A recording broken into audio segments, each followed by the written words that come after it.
BRS రజతోత్సవ సభకు ప్రజలు, రైతులు స్వచ్ఛందంగా తరలివస్తున్నారని భూపాలపల్లి వ్యవసాయ committee market chairman Polisani Lakshmi Narasimha Rao అన్నారు. బీఆర్ఎస్ రజతోత్సవ సభకు ఆ పార్టీ మండల అధ్యక్షుడు మోతే కరుణాకర్ రెడ్డి ఆధ్వర్యంలో మండల నాయకులు, కార్యకర్తలు తరలివెళ్లారు. అంతకంటే ముందు మండల కేంద్రంలో బీఆర్ఎస్ జెండాను ఆవిష్కరించారు.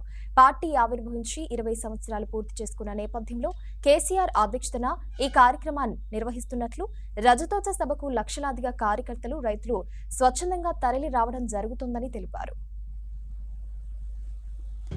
తెలంగాణ పార్టీ ఆవిర్భవించి 25 సంవత్సరాలు పూర్తయిన సందర్భంగా కేసీఆర్ గారి పిలుపు మేరకు గండ్ర వెంకటరమణారెడ్డి గారి ఆధ్వర్యంలో గణపురం మండలం నుండి భారీగా బీఆర్ఎస్ కార్యకర్తలు, నాయకులు తరలి వెళ్లడానికి సిద్ధమైన వేళ ఇక్కడ గన్పూర్లో పార్టీ జెండా పార్టీ అధ్యక్షులు కరుణాకర్ రెడ్డి గారి ఆధ్వర్యంలో ఆవిష్కరించడం జరిగింది.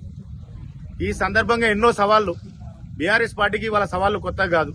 పార్టీ పెట్టినప్పుడు ఎవరున్నారు, ఎవరు లేరు అని చెప్పి హేళన చేసిన వాళ్ళు ఎంతో మంది ఉన్నారు. ఈ బక్కబల్చడి వ్యక్తి ఈయనతోనే అవుతుందా తెలంగాణ ఇవ్వడం అని చెప్పిన అన్న వాళ్ళు ఉన్నారు.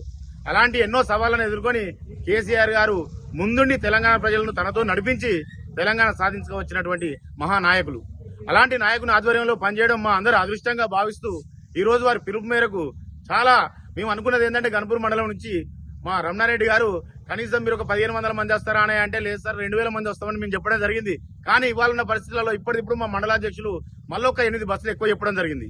ఎందుకంటే ప్రతి గ్రామం నుండి కూడా మాకు చెప్తలేదేంది మేము రావద్దా, కేసీఆర్ గారు ఉన్నప్పుడు ఎంత బాగుండే మా బతుకులు, ఇవాళ కాంగ్రెస్ ప్రభుత్వంలో మా బతుకులు అన్ని ఛిద్రమైపోయినాయి. కేసీఆర్ గారి గొంతు మేము వినాలి, ఆయనను డైరెక్ట్ గా చూడాలి అని చెప్పి ఏ గ్రామానికి వెళ్ళినా గానీ ప్రజలందరూ, కార్యకర్తలు ఎట్లాగ వస్తారు, రైతులు ముఖ్యంగా రైతులు అయితే గగ్గోలు పెడుతున్నారు. అయ్యా మేము వస్తాం, మీ మీటింగ్ కి మమ్మల్ని తీసుకెళ్ళండి. గణపురం మండలం నుంచి 2500 మంది పైచిలకు మేము ఇక్కడ నుండి మధ్యాహ్నం 1 గంటకు బయలుదేరి వెళ్తున్నాం. జై తెలంగాణ.